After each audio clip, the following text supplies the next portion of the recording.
Hello student, today's topic is coordination compound. Coordination compounds are also known as complex compound or complexes. In coordination compound, metal combines with negative ions or neutral molecules.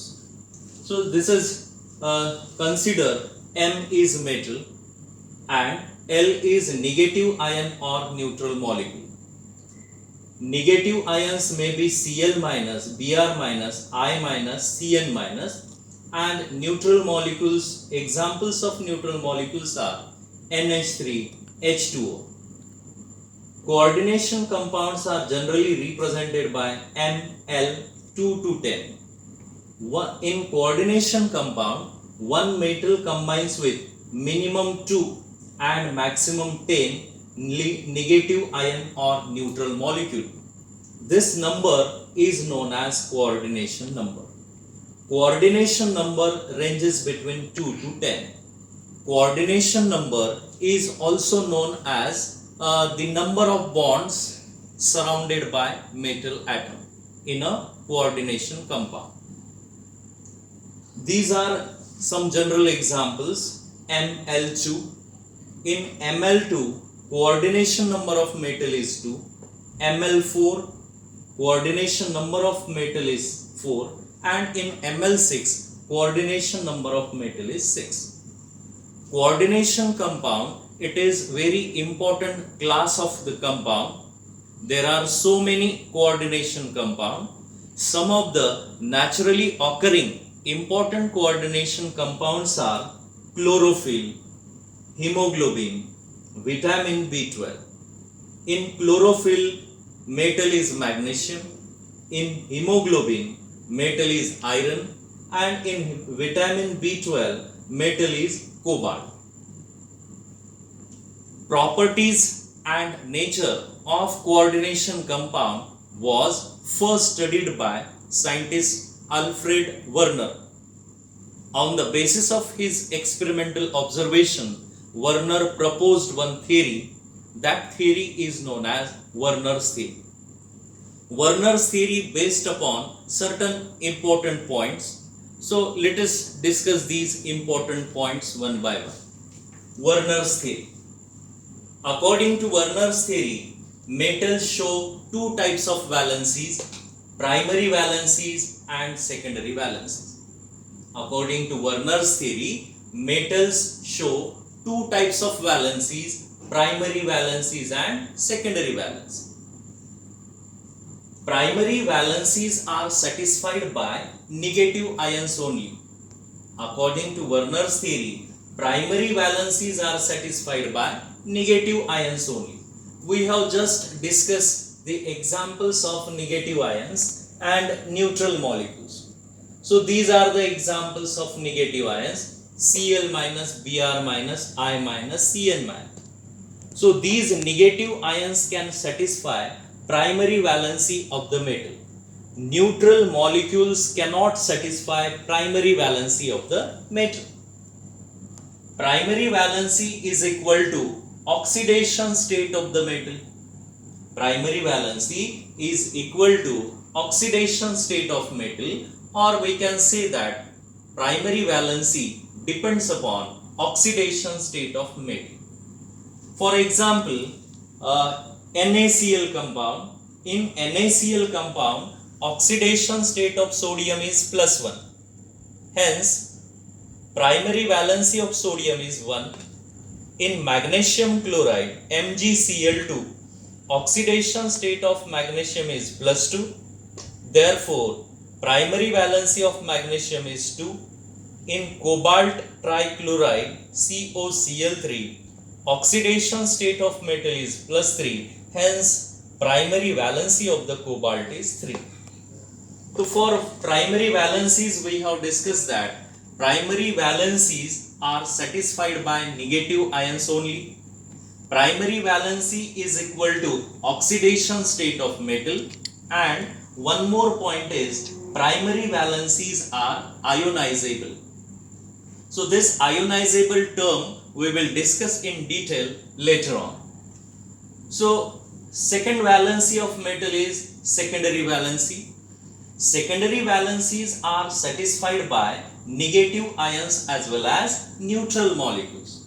It means that secondary valency of the metal can be satisfied by negative ions as well as neutral molecule.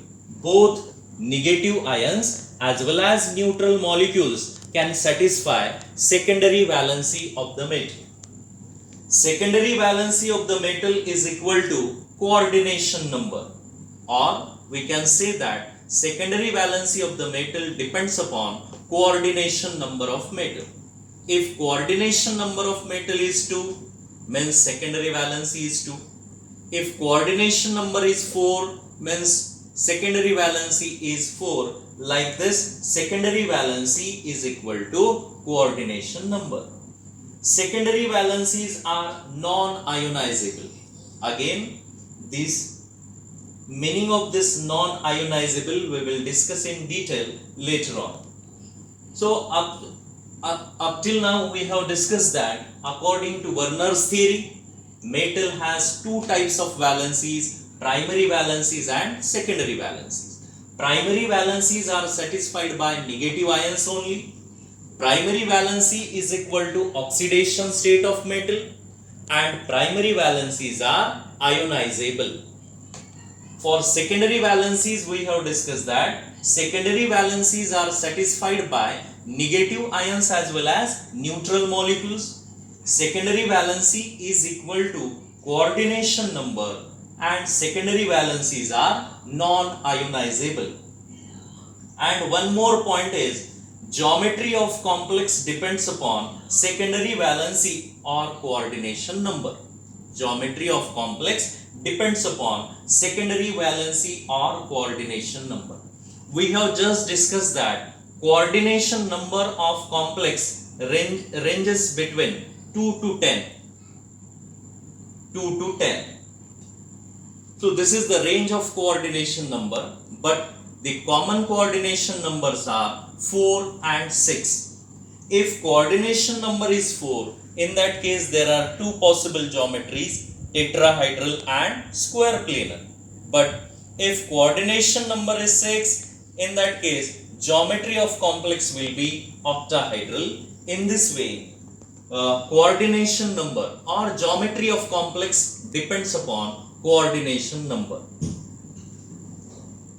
So Werner studied various organic compounds, especially he studied cobalt 3 chloride with ammonia. He prepared complexes of cobalt 3 chloride with ammonia.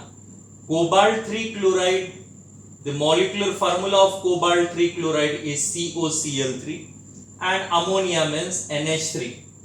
So Werner prepared a series of compounds of cobalt 3 chloride and ammonia. So these are three coordination compound. First coordination compound is COCl3 6 times NH3. Color of this complex is yellow. Second one is COCl3 5 times NH3. It is purple colored complex. Third is COCl3 4 times NH3. Green colored complex. COCl3 4 times NH3, violet color complex. Out of these four, third and fourth, molecular formula of third and fourth complex is same, but their colors are different. It means that these two complexes are not same, they are isomers of each other. Further, these complexes are treated with silver nitrate. We know that silver nitrate, it is a reagent which is used for the identification of Cl minus ion. When silver nitrate is treated with Cl minus ion, silver chloride precipitate. When silver nitrate treated with Cl minus ion, silver chloride precipitate.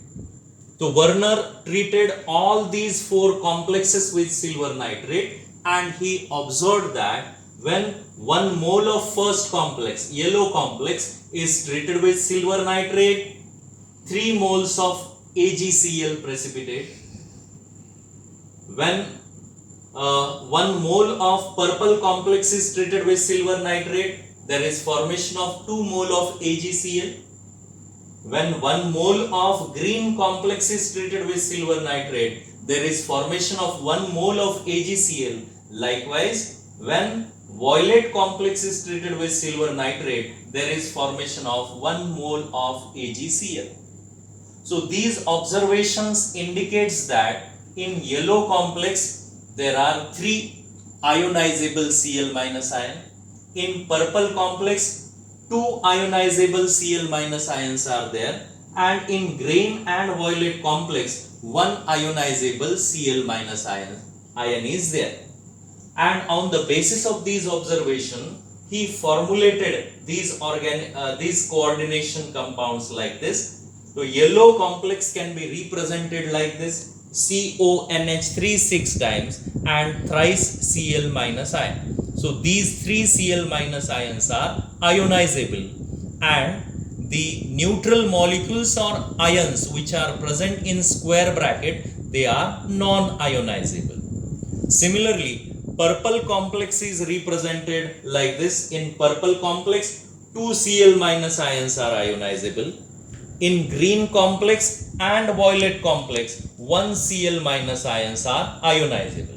So these are ionizable valencies or ionizable ions, and the neutral molecules or ions which are present in the square bracket, they are non-ionizable.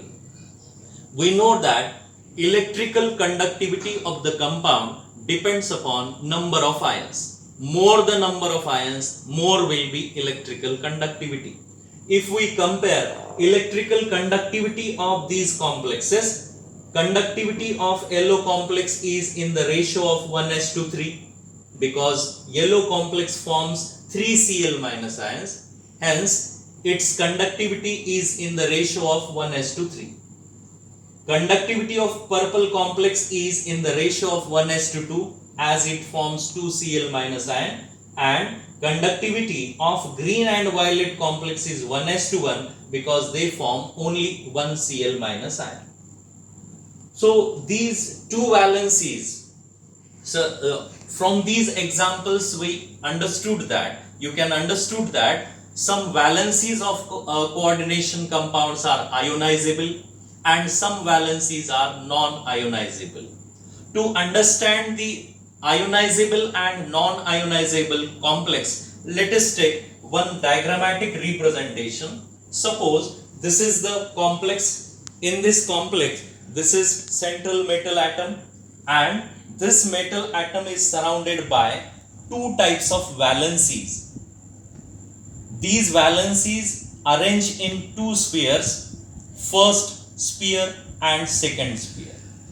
So the primary valencies, as primary valencies are ionizable, these valencies are present in second sphere.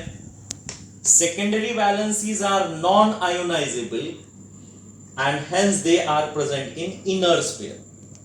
As inner sphere or the neutral molecules or ions which are present in inner sphere, they are comparatively more tightly held by the metal as compared to the ionizable valencies. Therefore, the secondary valencies, they are non-ionizable. Primary valencies are ionizable because they are comparatively loosely bounded with the central metal. Secondary valencies are strongly bounded with the central metal, hence they are non-ionizable. So let us take some examples. So these are the complexes, and for these complexes we can write primary as well as secondary valencies. From Werner's theory, on the basis of Werner's theory, we can find out primary and secondary valencies of the complexes. According to Werner theory, we have discussed that primary valency is equal to oxidation state of metal and secondary valency is equal to coordination number of metal. So for these complex we can write primary as well as secondary valency.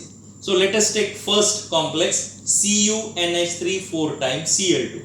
In this complex, oxidation state of copper is 2 Therefore, its primary valency is 2. And the secondary valency of this complex is 4 because in this complex, copper is bonded with 4 NH3. In square bracket, there are 4 NH3. Therefore, its secondary valency is 4. Likewise, we can calculate or we can find out for the second complex. In second complex, oxidation state of nickel is 2, means primary valency is 2, and it is bonded with 4 Cl, hence its secondary valency is 4. Likewise, for CONH3 6 times CS3, primary valency is 3 because oxidation state of cobalt is 3, and secondary valency is 6 as cobalt bonded with 6 NH3. Likewise, we can write for fourth and fifth example. In fourth example, oxidation state of cobalt is 3, hence primary valency is 3 and secondary valency is 6. For fifth complex, oxidation state of cobalt is 3, hence primary valency is 3 and secondary valency is 6 because in fifth complex, cobalt is bonded with 6 negative ions or neutral molecules. So on the basis of Werner's theory, we can calculate primary valencies and secondary valencies. So thank you. I hope you understand the Werner's theory. So see you in the next topic.